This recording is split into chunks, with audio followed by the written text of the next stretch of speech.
Welcome back everyone, I'm Michael and today we're going to be getting right back into some more Reddit stories. If you enjoy the video, make sure to leave a like and subscribe. Now, without further ado, let's begin. This first post was made earlier this year in the relationship advice subreddit. It seems like the account that originally posted is now deleted, but the post was titled, "I accused my fiance, who is a 28-year-old male, of cheating on me and left the house. I am a 26-year-old female. My fiance and I have been in a relationship for the last 6 years, engaged for the last 2 years, and about to get married in November 2024. I am going to try not to make this long. On Monday, I woke up around 2 a.m. to go to the bathroom. As I walked past my fiance's side of the bed, his phone went off with a message. I got curious and looked. The message was from a girl called Angie. The message said it was good to see you again and I had a lot of fun. We should do it again sometime. I took his phone with me to the bathroom and read their chats. Nothing or even flirty, but there were a bunch of conversations about meeting up at her place, what they did that day, and all the fun they were having. I remember yesterday that I wanted to do something with him, but he couldn't as his sister was in town, and they had arranged to meet and hang out for months now. He did invite me along, but I didn't go. I didn't want to take away from his time with his sister. My thoughts immediately went to him cheating on me, and I started to bawl like a baby in the bathroom. My fiance came rushing into the bathroom to see what was going on. I was not as quiet as I thought I was in the end. When he came close to me and asked what was going on, I told him not to touch me. He looked hurt at that moment and took a step back. I gave him his phone and told him to explain himself through my tears. He took the phone, looked at it, and laughed. I got up and stormed out, locking myself in the spare bedroom. He came to the bedroom and through the door said he was sorry for laughing and tried to explain himself. Before he said anything else, I told him to leave. He then left for our bedroom. That morning, before he woke up, I grabbed some of my things and came to my sister's house. I have been here since Tuesday morning, too afraid to go home. He sent me a message that morning saying he heard and saw me leave, but didn't want to stop me because of what happened the night before. Again, he said sorry for laughing, but the situation was just ridiculous at the moment, and his tired brain responded with laughter. I sent back some hurtful things and said that he was a cheater. He responded with the following. Angie is a nickname for my sister Angelina. He told me to confirm with his sisters if I didn't believe him and told me to check Facebook and Instagram if I needed proof because pictures were posted of their meetup yesterday. He didn't say anything about the hurtful thing I said to him or anything, but told me the house is open for me to come back anytime I like. And when I do, we will have a serious conversation about what happened and what will happen going forward. I'm scared to go home because I felt like he would be breaking up with me and I didn't want that. How can I handle this? I know I was wrong for the way I acted like a child, I overreacted. How can I fix this? What can I do now? Based on what OP shared, it doesn't seem like her fiance is all that mad. So I think OP is blowing the situation out of proportion, which would make sense since she also blew up over the phone stuff. And as we're going to see in the comments, I'm confused about how OP didn't realize that Angie was short for Angelina. I'd think that after being together with someone to the point where you are engaged, you would know your partner's siblings' names. And perhaps some of you may think that I am now making this a bigger deal, but if OP is so quick to come to conclusions on every situation, she might be dealing with some level of trauma from her past. Therapy may be in order here. One user named Chicken Lupe said the following. How did you not put Angie and Angelina together as the sister of the man you were supposedly marrying, especially when he told you he was meeting his sister and invited you to go? Sorry, but this is your own damn idiotic fault. SMH. Edit, especially since y'all have been together for 6 years. You mean in all that time you've never heard her called Angie? Then a user named CuteSomewhere2411 left this comment. Even if you hadn't heard him call her Angie before, you knew that his sister's name was Angelina, which is obviously very similar, and that she was in town and he'd been hanging out with her, and you immediately jumped to assuming he was cheating. I'm sorry, but this is an absolutely buck wild reaction. If he doesn't break up with you, you need to get yourself into therapy ASAP and figure out where this knee-jerk reaction came from. In fact, you really should do that either way because this level of trust issue in an otherwise stable 6-year relationship is not normal unless you're leaving out something huge like past infidelity. To this, the OP said, nothing like that at all. He has always been loving and never hid anything from me. We know the password to every device each other owns. Then a user named Citygirl Sunflower said, I hate to be the asshole, but I'm curious as to why cheating was the first thing you went to. If he's never given you a reason to believe he's cheating, and when he was especially clear about what and who he was going to see, I can't help but feel like there's some projection or guilt on your end. I don't know, it just seems insane to me that that's where your mind went to and that's how you reacted. And it's here where OP said that she was cheated on in the past.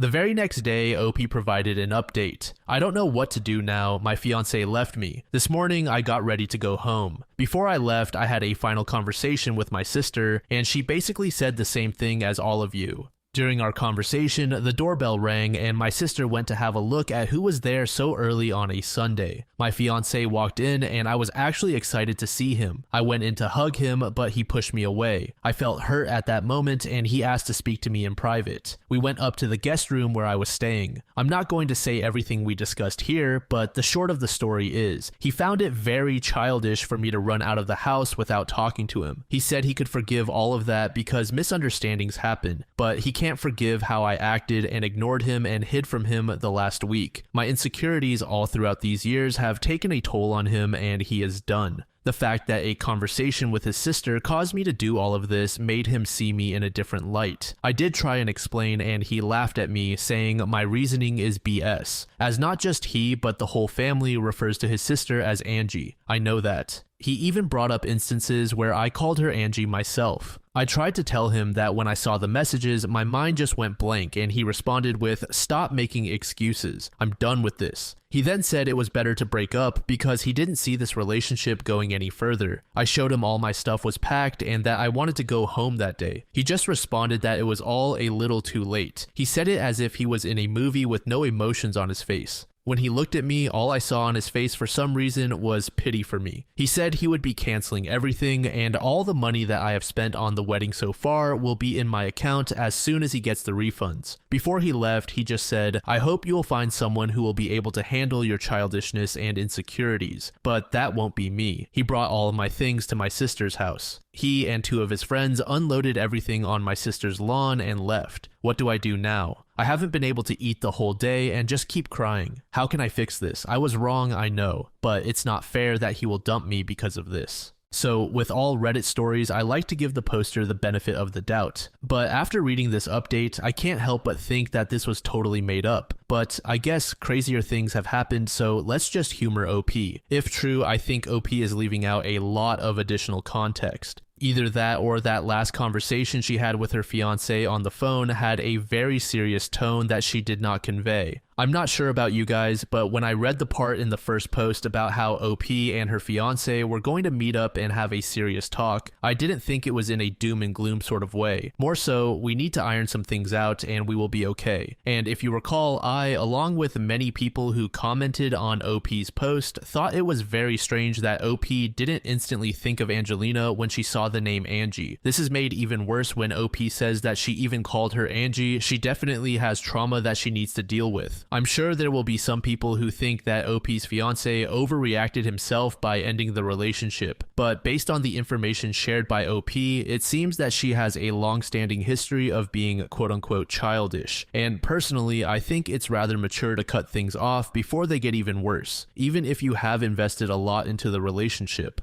One user named Rended636 said the following: "Did you want him to cheat? Why were you so sure he was cheating when you literally know his sister's name is Angie? It sounds like you're almost looking for an out. Just break up with him. He deserves better. ETA, I saw your update. Good on him. What the fuck do you mean it's not fair that he dumped you? I understand what he's saying when he says you're childish. You literally sound like a toddler stomping your feet and saying it's not fair. It's absolutely fair. You disrespected him and your relationship by accusing him of infidelity, not letting him explain the extremely rational explanation, and then hiding at your sister's house for an entire week just to not face the consequences of your actions. You need real psychological help if you were cheated on over half a decade ago and still use it as an excuse to be controlling, manipulative, jealous, and childish. I hope you learn from this experience and get the help you so obviously need." Then a user named That Guy Malcolm said, "I bet you weren't cheated on by this guy who you've been with for 6 years. Trust goes both ways. Be hopeful that he is looking to work this out because you need to work on yourself. I'd have dumped you if this is a recurrent theme." Another user named K bit EG also left a comment. This update was perfect. The consequences fell into her head like an anvil. Thought it would be okay to act like a child and put him under a week of useless stress over nothing. If she wanted to fix anything, she should have returned to him and apologized the moment she realized it was his sister, but no.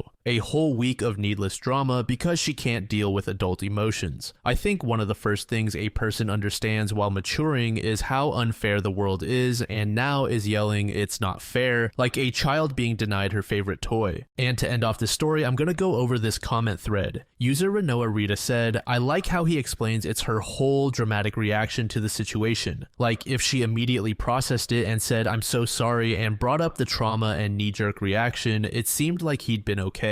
It's not always in your control when you have a fight or flight panic response, but the beginning of the end is OP telling him to leave, at least in this particular instance. I'm sure there's been other things piling up before this broke that camel's back. User The Kitten Patrol responded with absolutely not the first thing she's done. Also, I bet she didn't even need to do it immediately, but the event happened Monday night, and it was already Sunday when he went to her sister's house. 100% agree with you. Another user named Canadian Lemur then said this, that's the part that got me too. As someone who is dating a partner with a lot of past trauma, I completely understand that sometimes she reacts in a way that is out of her control. Something might just make her cry completely out of nowhere, or she might need me to reassure her of something that seems ridiculous at the time. But the difference is that she always communicates these feelings to me. She explains why she's feeling the way she is and thanks me for helping her through it. It's really that easy. Meanwhile, OP is out here hiding at her sister's house for a whole week. Like, it's crazy to actually think about how long a week is in this context. Like, imagine her having to go to work every day. Imagine her trying to fill up her spare time in a house that isn't hers, watching movies or reading books for a week. And all that time, she's just ignoring her partner over something she's already learned was a misunderstanding and overreaction on her part. She's in desperate need of therapy, not just to work through whatever trauma and trust issues she has, but to teach her how to communicate like a f***ing adult.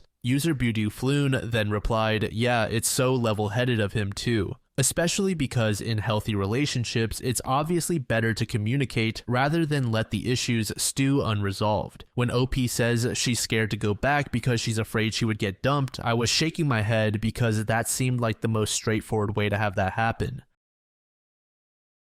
This next post was created in 2023 in the True Off My Chest subreddit by user 1 top 3934. The post is titled, I'm getting married in 2 weeks and I am totally screwed. I literally need to get this off my chest. I feel like I am going insane. My fiance Sarah, 28 female, and me 34 male, have known each other for about 6 years and engaged for 1. Our wedding is scheduled to take place in just 2 weeks, and I just witnessed something that is making me feel like I am making the biggest mistake in my life. Tonight, Sarah and I were taking a rare opportunity to relax at home. Sarah was in the kitchen making dinner while I was out back working on one of my projects. We live on acreage, and I am building a pagoda/fire pit in the backyard that we were planning on using this fall. Anyway, as you do when you're doing heavy labor, I get thirsty and come back to the house to get a drink, where I see Sarah at the counter preparing dinner and talking on speakerphone. I recognize the voice instantly as my brother-in-law, Marty. Now, this is where my brain gets totally twisted. Marty asks Sarah where her sister Evelyn is as he's been trying to get in contact with her and she's not answering texts. I hear Sarah say to him, she just left here. She should be home in a half hour or so. It should be noted that Evelyn is Marty's wife of 5 years. I have to admit that I didn't immediately register what she had just said because I went into the kitchen and grabbed a glass and asked Sarah, what was that all about? And she responded with, Marty was looking for Evie. I see her texting and I ask her, what are you doing? And she says, I'm texting Evie that Marty was looking for her. Anyway, I pour myself a drink, sit down, have a sip, and then finally my brain starts to work. First off, I heard Sarah tell Marty that Evelyn was here. Evelyn was not here, and the last time we saw her was yesterday when she came over to work on some last-minute wedding decoration stuff with Sarah. Secondly, why is she texting Evelyn and expecting a response when I distinctly hear Marty say that Evelyn wasn't answering her texts? Lastly, why the hell would she tell Marty that Evelyn should be back in 30 minutes unless she either knows where she is or she is right now in front of me texting her to tell her to get her butt home quickly? The only conclusion that I came up with is that Sarah is lying to Marty about the whereabouts of her sister, Marty's wife, and is probably warning Evie that Marty will expect her home in half an hour. I then spent probably the next 5 hours concocting various explanations for this behavior, some decent, some downright horrible, and playing them back in my head. I wanted really badly to ask Sarah about this, but at the same time, if what I think is going on,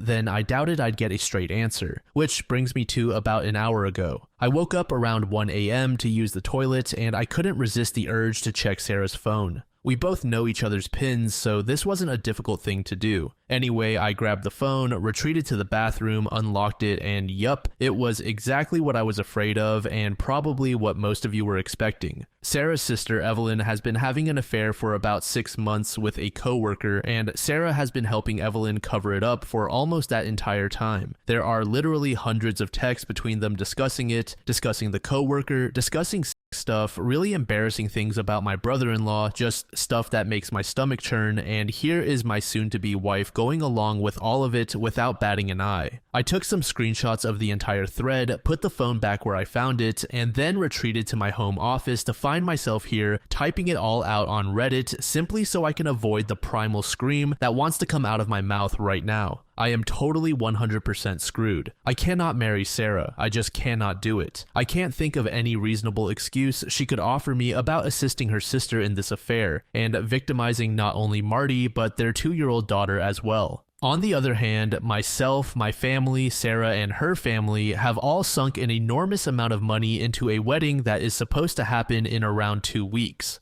There is no way we are getting any of that money back. On top of that, I feel like an absolute fool. Like, how did I not know this woman was like this? And what the hell am I gonna do? I can't marry her. I absolutely cannot. However, I still want to. She's beautiful and fun and kind, and I thought we had a bright future ahead of us. She's never done anything wrong to me, but I just can't see her the same now. It's like a big black stain on an otherwise beautiful picture. I just don't know how the fuck I got this so wrong, and I'm absolutely dreading doing what I know I need to do. I feel like I want to vomit or break something. Edit. Guys, you don't need to convince me to not marry Sarah. That's obvious. The wedding is off. I'm just trying to figure out my next steps and work up the nerve to do it. There's an incredible amount of pressure on me from the expectations of everyone, but I'm not going to buckle under it. I just am not relishing having to deal with the fallout, and I'm more than a little angry that I'm in this situation. Edit 2, it's 5 a.m., I have work in 3 hours, and I'm running off a couple hours of sleep. I'm going to take a shower and head to work a little early to avoid Sarah and Stu on this, thanks to the supportive people here and a big raspberry to the dill holes who keep saying I should figure out whatever good reason my soon-to-be ex-fiancé had for this garbage. Edit 3, I got into work around 7, no one was in the office, so I decided to start pulling off the band-aid and I called my brother. He lives in Australia, so he was still up after having just put his kids to bed. It was hard breaking the news to him about this because I know he has laid out a huge amount of money for flights for him and his family to come, but to his credit as an older brother, he didn't mention it one time and just backed me up. He made a great point too. I'm going to paraphrase, but he said, "You work in a job where you have to deal with liars and scammers day in and day out. I don't blame you for wanting to have somewhere to go where this isn't a concern." He was totally right about that, and I get now why I'm reacting so strongly to Sarah's participation in this deceit. He also had a great idea. He was going to take his family down to Florida to do some sightseeing and visit the parks. Now, the kids will be accompanied by their uncle. It should be easy since we were going to honeymoon there as well, and we were planning on meeting them for a bit anyway. I'll just rebook everything to be closer to him and his family, and I'll offer Sarah's ticket to either my sister or another family member. I haven't had time to read everyone's comments, but I have answered a few. Right now, I'm just making myself sick by drinking cup after cup of coffee and trying to distract myself until the day gets on enough that I can reach out to Marty. Edit 4, I just did a morning stand-up. My stomach is doing flip-flops from drinking about 2 pots of coffee since I got in here so early, and I absolutely cannot focus and concentrate. I feel like I can't do anything really from my side until I tell Marty what I know, so I'm just going to take a sick day and drive over to his house and see if he's around. If not, I'll call him and track him down. Marty is a teacher who is on break right now, and Evelyn works a 9 to 5 like me, so the odds are good that this works out. Wish me luck, Reddit. Edit 5, got to Marty's house a little after 10 a.m. He had just put his daughter down for a nap, and we had a long, frankly brutal talk in the kitchen. Basically, he had suspected this for a couple of months now, but Evelyn has been very good at covering her tracks, obviously with the assistance of Sarah and a couple of their mutual friends. I unfortunately do not have all 6 months of text messages, just a couple of dozen screenshots I sent to myself from Sarah's phone, but I gave him what I have and offered to help him however I could. I am a field analyst in the SIU department of a mid-sized insurer specializing in workers' compensation fraud, so I know a few things and a few people. Anyway, I am now working from my laptop in my almost brother-in-law's kitchen, trying to salvage whatever I can. I'm going to have to talk to Sarah this evening and get the word out as fast as I can to my friends and family now that I know I won't screw Marty over. So far, I managed to rebook most of the honeymoon, although I had a problem with the ticket because Sarah was flying under her maiden name, and our carrier has a surname rule for name changes. Anyway, they did allow me to cancel, get a partial refund, and rebook my sister, who will be accompanying her 2 brothers and nieces to Florida in a couple of weeks. I'm holding off on canceling the venues until after I talk to Sarah because I don't want to tip anyone off until Marty gets his chance to confront Evelyn, but I will absolutely be letting my family and friends know this afternoon sometime and beg them to keep it close. I'm basically in a frenzy right now, canceling stuff I can cancel, and I'm heading down to the bank in a few to open a new account and get my bills and pay sorted out. As for the finances, some people have mentioned them, but it should be pretty good. The mortgage is in my name since we were not married and I have a higher income, but Sarah did contribute about $20,000 versus my $60,000 towards the down payment. I will probably have to pay her out that money and some portion of the mortgage payments for the last 16 months, but it could be worse. P.S. How come so many are confused regarding brother and brother-in-law? Edit 6. I am going to go silent for a while. This post has already been circulating around TikTok and has gone way beyond what I thought it ever would when I was freaking out in the middle of the night. First off, I want to say something here. I do not hate Sarah. I don't approve of what she did. I frankly find it repulsive, and I'm shocked by uncovering how two-faced she can be in how she treats people, but I don't hate her. I'm just incredibly sad about everything, and the I'm screwed part of my post is really the short time frame I have to work under. Basically, our relationship is in a state where I cannot get married to her, but we're supposed to get married in 2 weeks. Maybe if we had 2 months, or better yet, a year or so to work through this, my approach might be vastly different, but I don't have that luxury. I have to move now. There's just no way I can enter into marriage with the state our relationship is in now, so I'm not going to. End of discussion, guys. Anyway, I will report back later tonight with how everything today went. Hopefully, it will be less traumatic than I'm anticipating. Edit 7, I have no idea how long a Reddit post can be, as I've never written such a long one before in my life, so I hope that this goes through. It's about 8:30 p.m. right now, and I'm writing from my buddy's house. His name is Mark, and he is a former coworker of mine who is also in the same field of work. As I mentioned in a previous update, I work as a field analyst of a decent-sized insurance carrier. For people who don't know what that is, I'm basically a private detective. My job is to investigate what we think might be fraudulent claims in regard to workers' compensation. Anyway, as I kind of hinted at, Marty asked for my help in finding out who the other guy was that Evelyn was cheating on him with. All we had to go on was a name. Let's call him Jake. The first thing I did was not some major amount of sleuthing. It was basically just going through LinkedIn, trying to find the guy through Evelyn's connections, but that brought up nothing, which I thought was strange. Marty had told me that Evelyn was supposed to go out for drinks tonight after work, and that she said she wouldn't be home until around 9 or 10. He didn't have to tell me what he suspected since I pretty much understood right away. I told him that I would help him, but he needed to come with me. I then contacted my buddy Mark, explained the situation to him, and had him agree to meet us later in the day. The first thing we did was drive over to Marty's parents' house so that they could watch their granddaughter. I don't know what Marty told them as I waited in the car. After that, we went to Evelyn's place of work. It's one of those large commercial strip mall type centers with all of these nondescript offices in a row and a large non-gated car park. We drove around until we found Evelyn's car, and then I had Marty unlock it with the second set of keys. I then gave Marty a voice-activated recorder and a GPS tracker to place in the car. Once done with that, we left, parked a bit down the street, and waited for my friend to arrive and for Evelyn to leave the business. Mark shows up about 20 minutes later, hops in the car with us, and around an hour after that, Evelyn comes out of her office with two of her girlfriends and a tall, younger-looking man with sandy blonde hair. They are obviously holding hands, and I'm like, damn, Evelyn, you're making it easy for me. I take a couple of pictures from the car and then wait for Evelyn to leave in hers, and I start tracking her. At first, I thought she might go right to a hotel or something, but she didn't.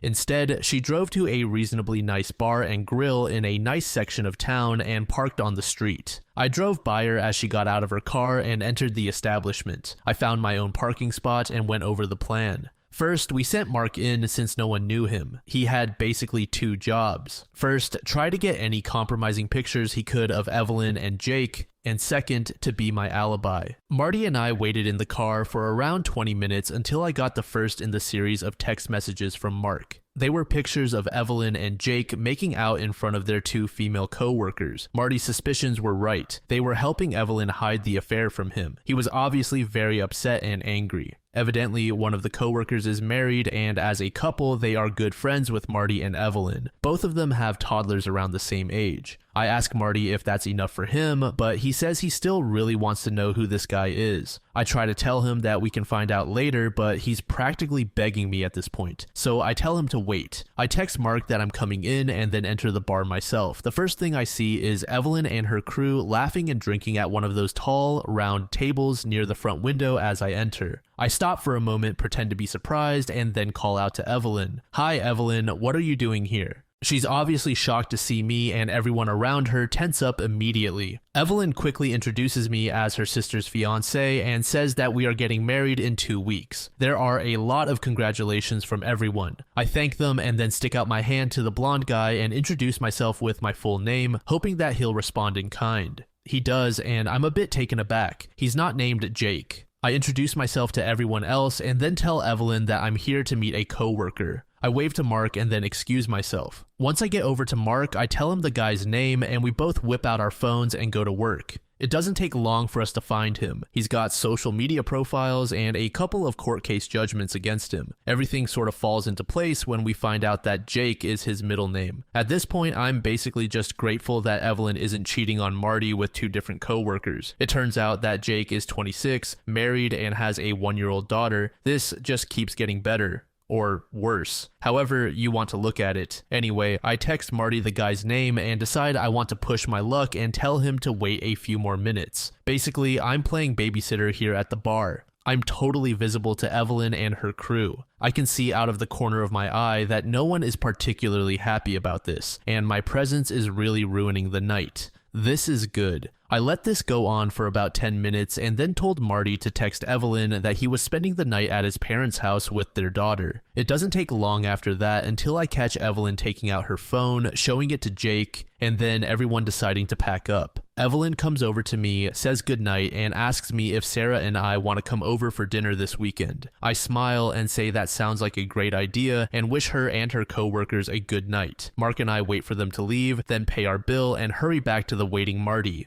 There's a bit of hesitation here because we don't know exactly what Evelyn was going to do. Like, I half assumed she might have already booked a hotel room and was heading there, which would have made everything a lot more complicated and limited what I could do, but it turns out that tonight was probably meant to be just drinks at the bar, and it wasn't until Marty decided to spend the night at his parents' that it turned into something more. Evelyn made a beeline for home, and we followed her way out of sight and parked down the street. It didn't take long after that until another car pulled into Marty's driveway, and we saw Jake get out, go up to the door, knock, and be greeted by Evelyn. They went inside together. Now, at this point, it's about 7:30 and I have my own stuff to do tonight. I think that as a friend, I've done pretty much all I can do for Marty and he can handle the rest himself. I mean, I feel bad for the guy, definitely, but I don't want to get any more involved in this drama than I already am. And being the wingman for him while he confronts his cheating wife is a bit much for me considering my situation. Marty says it's fine, that he'll do the rest of it himself. I guess he's more of a man than you thought, Evelyn. He goes to Evelyn's car, retrieves my gear, and we bid each other goodbye.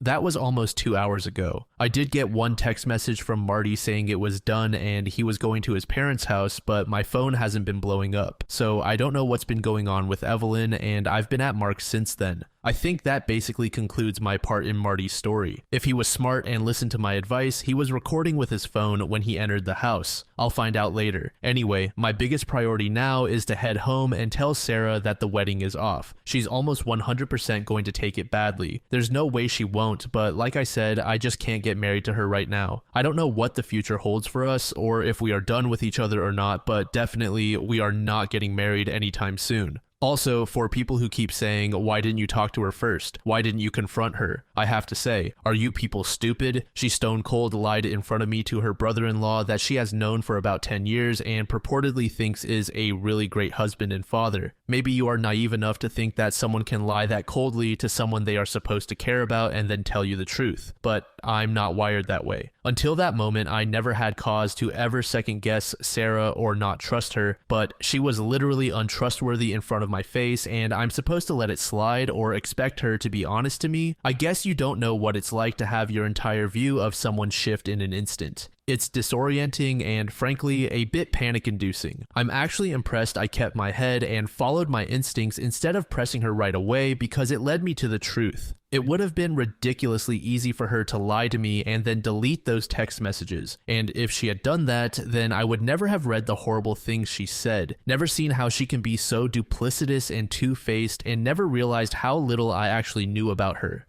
I'm going home to talk to Sarah. I'll update later to let everyone know what the final verdict is. Don't expect it to be a good one. Edit 8. Well, I had the talk with Sarah last night. It was pretty insane. I'm honestly burnt out and still exhausted even though I took another sick day and slept in until almost 11:45. Sleep deficit is real. I know everyone is thirsty for updates, but as much as it's therapy for me to write them, I am just absolutely drained. And as you may have noticed, I don't know how to be short. Just call it a character trait from my profession and the endless amount of minutia-filled reports I've written. I will give the TLDR and I promise to do a proper update later. Long story short, I came home to talk to Sarah about canceling the wedding and found her comforting Evelyn on the couch. I almost turned around and walked out but didn't. Words were exchanged, tears were had. People got really angry and the cops were called. I collapsed and slept for like 10 hours and my phone is practically glowing from the heat of 1 billion unread messages and missed calls. If it vibrates anymore, I'm going to take it to Evelyn's office and charge $10 a minute to sit on it. Stuff is really up in the air. I have a lot to do today. My family already knew what was going on by yesterday afternoon, but I need to contact some friends today and get a move on other things. I'm just going to answer a couple and then bug out for a few to get stuff done.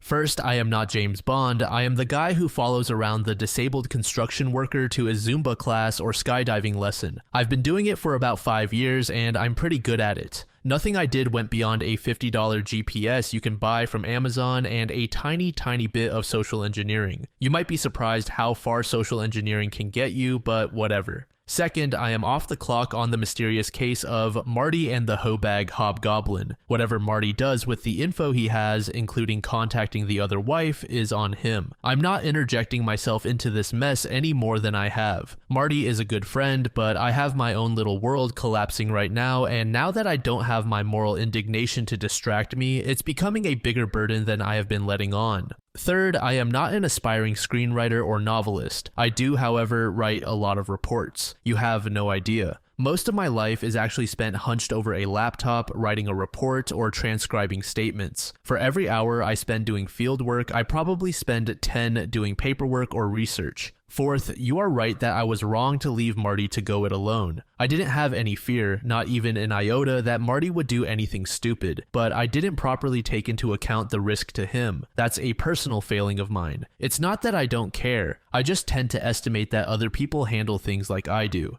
Hence, Marty was doing something that I would do, so I didn't question it like I should have. I know this is a problem of mine and I'm working on it, but I am also not in the best place emotionally, so my EQ was low in the situation. Last, people saying, you don't know the whole situation, what if Marty was an abuser, blah blah blah. No buddy, you don't know the whole situation. I do. I read 6 months of text messages. I know why Evelyn did what she did, I know how she feels about Marty, I know how my ex-fiancé played along with this. I'm just not sharing it because it's vile, but I know it played a big part in how I acted in the last day and a half.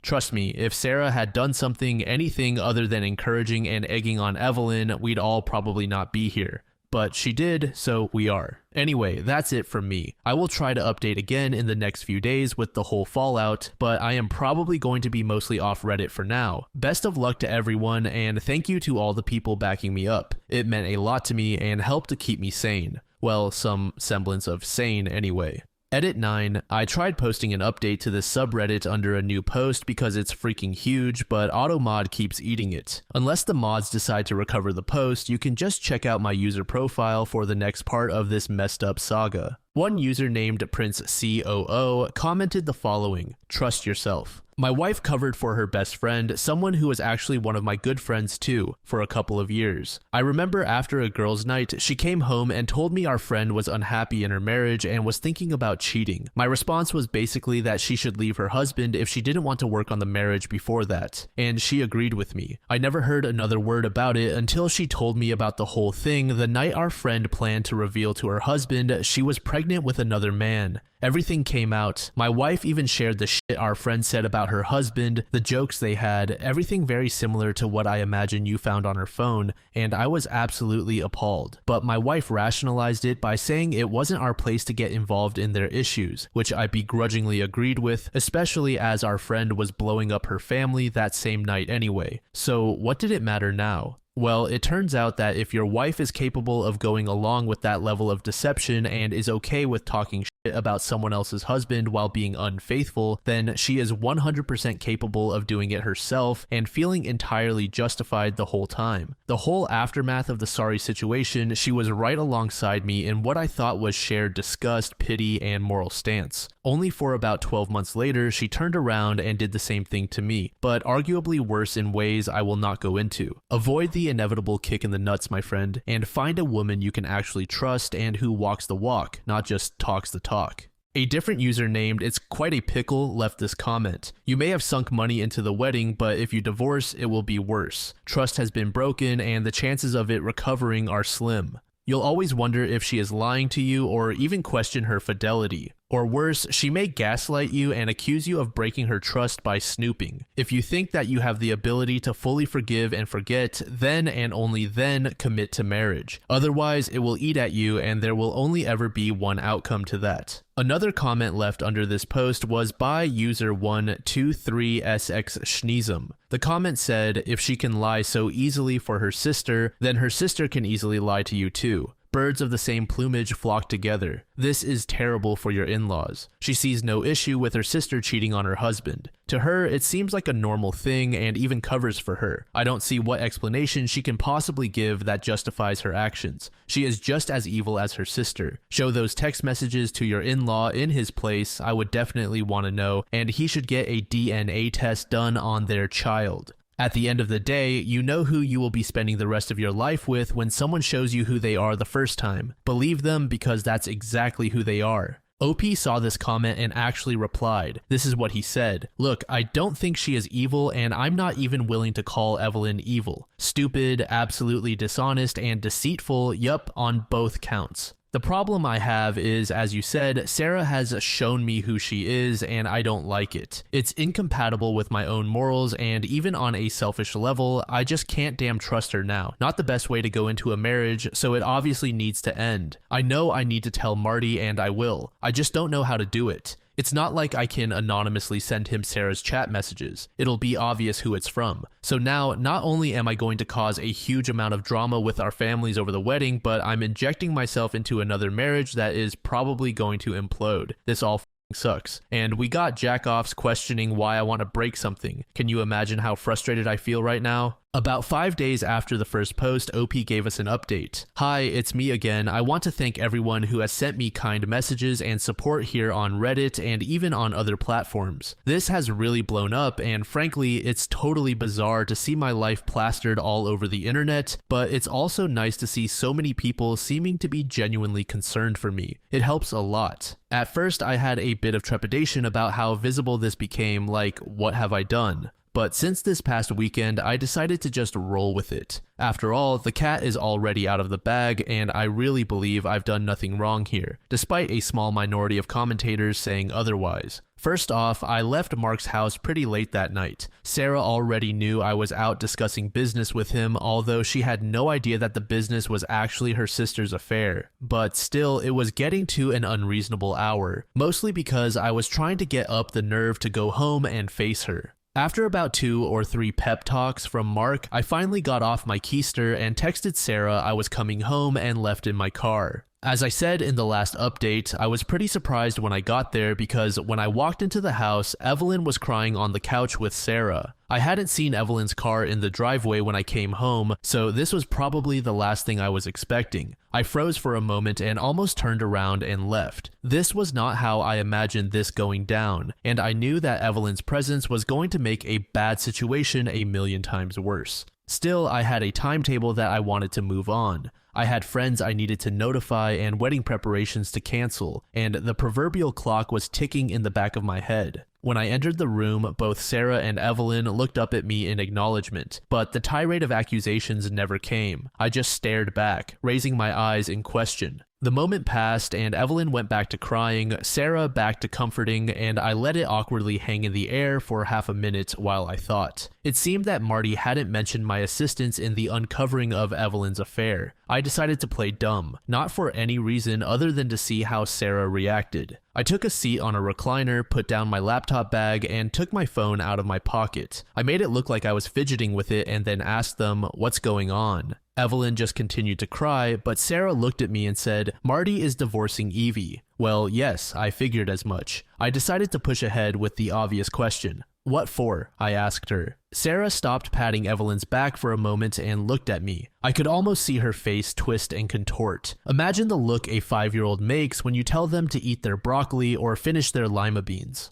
Evelyn shot Sarah a look that I didn't need to be a sister to understand, and there was a pregnant pause until Sarah finally said she cheated on him. Now, I have to admit, this response freaking floored me. This was absolutely not what I was expecting. Sure, the more cynical readers here might think, well, the cat was out of the bag, so there's no point in hiding it. And yes, that's true, but it's also true that she could have just as easily feigned ignorance or even worded it another way, like Marty accused Evie of cheating instead of basically confirming it to my face. Maybe I'm being pedantic here, but it's part of my job to pay attention to not only what people say, but how they say it. Evelyn wasn't happy about this. She kind of crumpled into the couch a bit and did this strange combination of a sigh and sob at the same time. I wanted to press on, go for the gold, to sort of speak, but I must have stammered a bit. Sarah probably interpreted as shock, and well, she would have been right in a sense, just not how she assumed. "Did you know?" Sarah didn't say anything. She just nodded, her hand still rubbing her sister's shoulder. I didn't hesitate and asked for the obvious follow-up.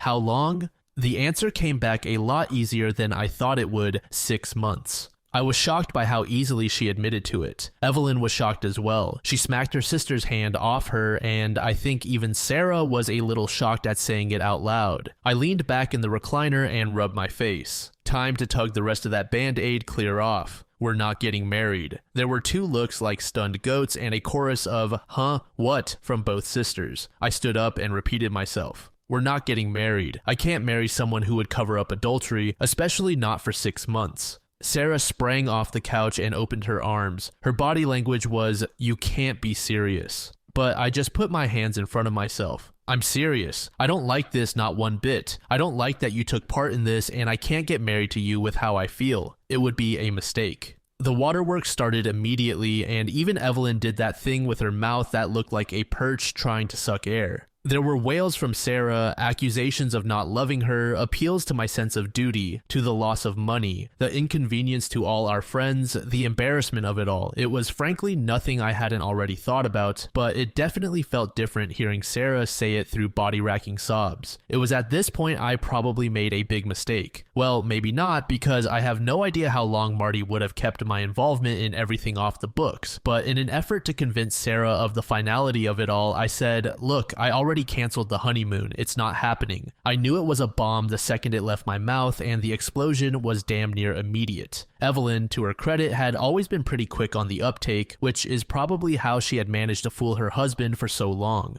I could almost see the realization dawning on her when she put it all together with my appearance at the bar earlier in the evening. She screamed, "You son of a bitch," and flew across the room at me. Now, I'm not a huge guy, but I'm no slouch either, but the force that Evelyn flung herself at me had me staggering backward, and I barely had enough time to get my hands up before she started raking my face with her fingernails. I almost lost the phone I still had in my hand, but I still managed to push her away and say very loudly, "Evelyn, get off me. Sarah, get your sister under control." Evelyn made another lunge for me, but surprisingly, Sarah did exactly what I asked her to, wrapping her arms around her sister's waist and holding her in place. I looked at Evelyn and yelled, "Get out of here right now or I am calling the police," holding my phone up for emphasis. Sarah asked both of us to calm down. She said to me, "OP, she doesn't have anywhere to go right now, and Marty took her car keys." That explained the lack of a car in the driveway, but I didn't care. I was 100% through with Evelyn, and I was going to make sure she knew it. I marched into my home office and locked the door and dialed the popo. I told them I had been attacked by my fiance's sister and had locked myself in my office, that I was bleeding from my face. Evelyn had scratched me pretty good along the inside of my left eye, and that my vision was blurry and I feared for my life. I even told them that I had recorded the entire altercation on my phone. Just as I was finishing up my conversation, Sarah comes knocking on the door. "OP,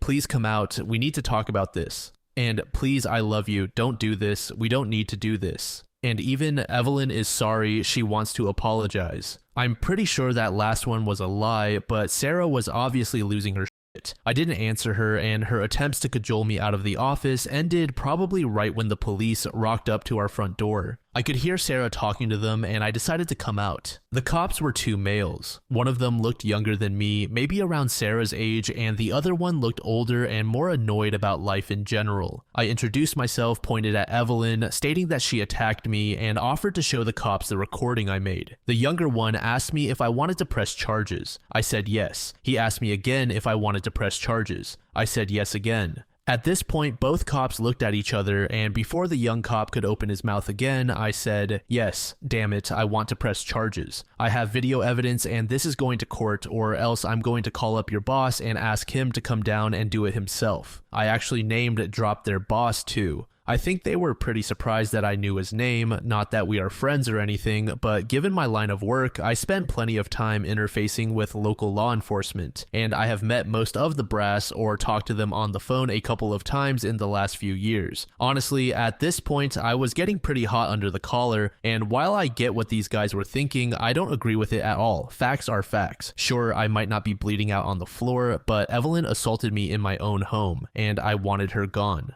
Thankfully, the situation didn't immediately escalate, and the two officers handcuffed Evelyn and put her in the back of the patrol car. She was squealing and crying like some sort of gibbering maniac the entire time. Sarah wasn't much better. She just kept going, "No, please, no," over and over again. At this point, the younger cop circled back and asked us if everything was okay here. I just told them I was going to bed. He asked Sarah again, and she didn't immediately answer, so he went, "Is everything okay here, ma'am?" It was clear what he was fishing for. At this point, I really disliked this guy, but I bit my lip. Sarah finally realized that the cop was addressing her, and she just nodded at him. Obviously, the guy is not satisfied with this and starts to ask her again, at which point I interject and say, "If you want to go on a fishing expedition, you might want to do it over there on the lawn where my doorbell camera isn't recording you." I think at this point I had pushed my luck with this guy one too many times, but what could I do? I think I was probably about 30 seconds from getting the cuffs slapped on me until his partner came up and basically pulled him away. He was an older man, probably 50-something, and probably didn't want to process 2 arrests right at the beginning of his shift, especially when one of them was obviously going to be more trouble than it was worth. I'm pretty sure he talked him out of it and they left, carrying Evelyn away and hopefully out of my life forever. At this point, I'm thinking about whether I want to stay here or not. The fact that my parents live a couple of hours away, combined with the thought of how poor I'm going to be in the short term here, ruled out either their place or a hotel, so I just decided to sleep in the guest room. Sarah made some futile efforts to get me to engage with her in conversation or to sleep in our bed, but I just told her we'd talk tomorrow and that I was tired and didn't want to be disturbed. Thankfully, she let me be and I crashed hard, harder than I had in years, which pretty much brings us up to speed to the last update. But dear friends of Reddit, let me tell you this, the next day was by far the weirdest f***ing day of my life. To start with, I woke up at 11 a.m. Sarah was still home. She had cleaned the house from top to bottom. I mean, the floors sparkled, the toilets shined, I could lick the linoleum in the bathroom and it'd probably be minty fresh. She had obviously been busy, but when she saw me, she sort of hovered out of immediate range, not quite engaging, but looking like she wanted to say something. I get it. Last night was traumatic for everyone, and she was probably uncertain. Like, did I just cancel the wedding in the heat of the moment? Was I serious about this? Was I really angry? I took a deep breath and told her we needed to finish talking. She tried to sit next to me on the couch, and I thought about rebuffing her, but I didn't. We were not getting married, but I didn't need to act like I hated her because truthfully, I didn't. I was disappointed in her, decently disgusted by some of the things I had read in her text exchanges with her sister, but we were both hurting here and I didn't want to make it any worse or escalate things to a point where life could get any more complicated than it already was. It took some more convincing on my part for Sarah to truly and fully believe the wedding was off. She was not taking it well. Hell, that's an understatement. She was a wreck. I think she was hyperventilating a few times. I was holding it together better, but obviously not only was this my idea, I had also had longer to come to terms with it. Finally, she asked the serious question. What about us? I know I am going to get a lot of hate from people for this, especially the kind of Redditors who think every infraction in a relationship is grounds for nuking it from orbit. And indeed, one could even say that my calling off the wedding was like dropping a bomb on our 6-year partnership. But truthfully, I didn't have an answer for Sarah in that moment. I just didn't know. And I told her so. I said I read all those text messages and it showed me a side of her that I didn't know existed and that I wasn't certain about her or our relationship anymore. I said I couldn't understand why she would go along with Evelyn putting down Marty and joining in, and even egging her on and cheating on not only him, but their daughter too. She just kept saying, I know, it was wrong, I know. I asked her for an explanation, but she couldn't provide one. She just said that she got carried away and that she had to choose her sister. I told her that I thought a good sister was someone who kept you on the straight and narrow and didn't give you a free pass to be a douchebag. She agreed with me and said that she would do better, but that Evelyn had always been the boss when they were kids, and she was always the follower. I get this. I have an older sibling too, and while I'm a bit more independent, I also spent the last 18 years of my life with him living on the other side of the planet, except for the odd occasional visit around Thanksgiving or Christmas. But still, maybe I had a leg up on Sarah because my older sibling was a decent guy while Evelyn was a piece of trash. Now, here is where I get the second major shock of my life in about 48 hours. Sarah says to me, "It's not fair." "What's not fair?" I ask her.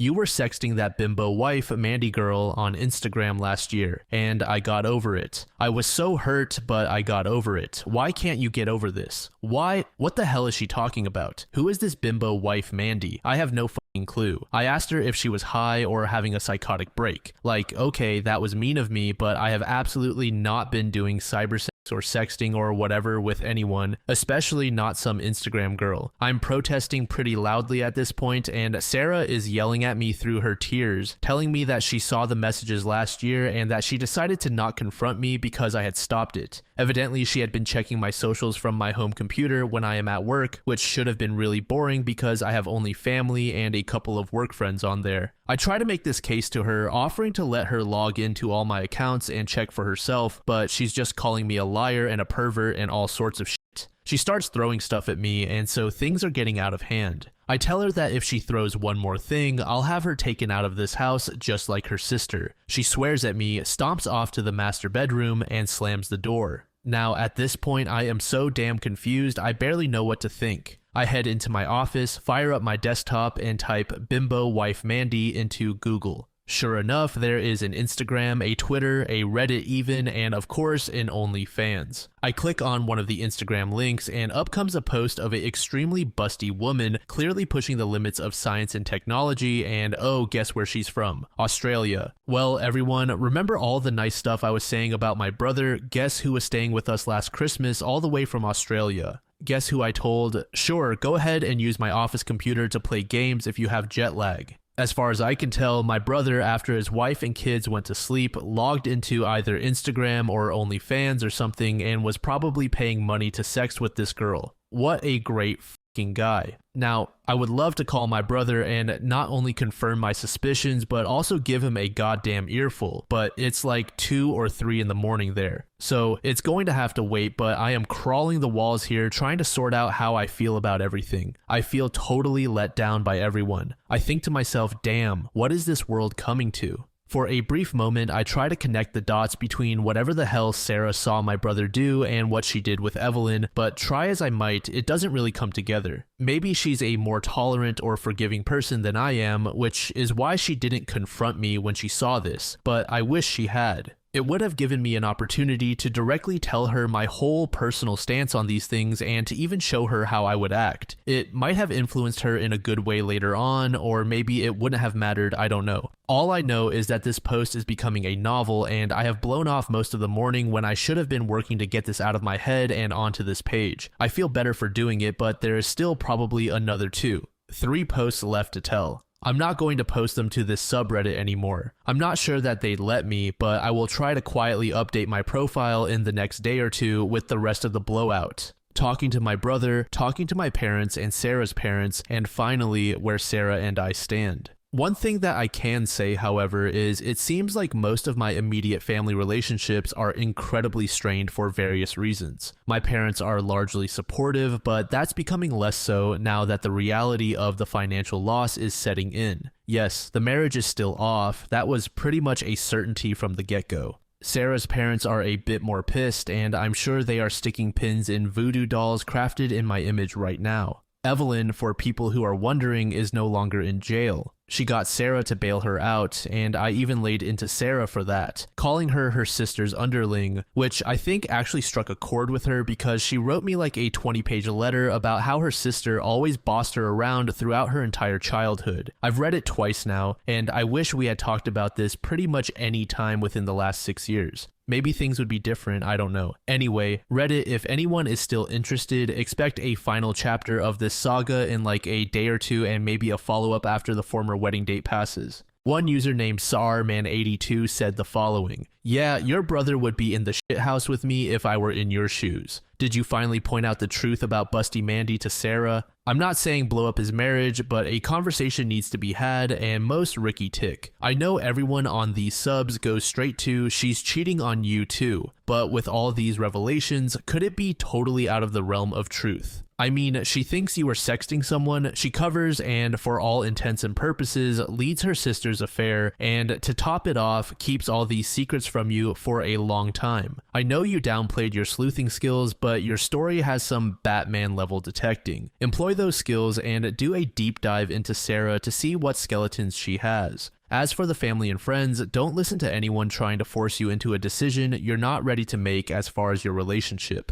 Sarah and Evelyn's parents probably have their own secrets they don't want out there. I get everyone who contributed to the wedding is going to feel a financial pinch, but is that a good enough reason to go ahead with everything after all the lies that have come out? I have been checking your page daily and am glad to see a lot of questions answered. I wish you luck, and I do hope you find happiness with whomever that ends up being with. Let us know how shit goes down, bro. Best of luck." Another user named Grouchy150 said, "I am so sorry you are going through all this. It's really difficult. I was married to a man that cheated on me with a hooker. I gave him a second chance and he did it again. I divorced him. I found out after we separated that he had a whole lot of other things he was lying about and covering up. So much so that we lost the house, lost our savings, and my credit has been impacted. All from his decisions. What I guess I'm saying is that cheating is a fundamental moral choice. If someone cheats, you really have a loss of trust. And with that loss of trust comes mistrust in everything else. If they were lying to you so easily about this moral choice, how easily could they lie to you about other things?